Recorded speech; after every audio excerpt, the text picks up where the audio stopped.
The most senior U.S. general estimates that around 100,000 Russian and 100,000 Ukrainian soldiers have been killed or injured in the war in Ukraine.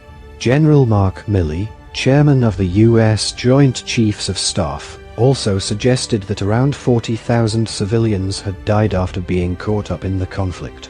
The estimates are the highest offered yet by a Western official.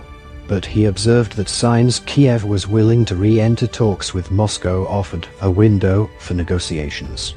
In recent days, Ukraine has signaled a willingness to hold some discussions with Moscow after President Volodymyr Zelensky dropped a demand that his opposite number, Vladimir Putin, must be removed from power before negotiations could resume.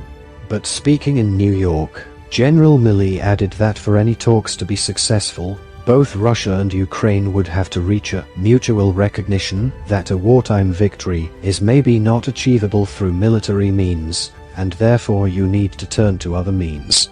The top general, who serves as President Joe Biden's most senior military advisor, said the scale of the casualties could convince both Moscow and Kiev of the need to negotiate over the coming winter months, when fighting may slow due to freezing conditions. You're looking at well over 100,000 Russian soldiers killed and wounded, General Milley said. Same thing probably on the Ukrainian side. Both Ukraine and Russian jealously guard their casualty numbers.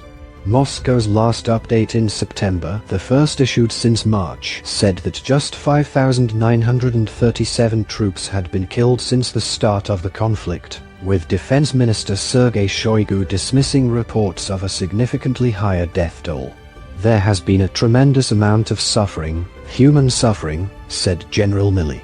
He also noted that between 15 and 30 million refugees have been created since Russia launched its invasion on the 24th of February. The UN has recorded 7.8 million people as refugees from Ukraine across Europe, including Russia. However, the figure does not include those who have been forced to flee their homes but remain in Ukraine.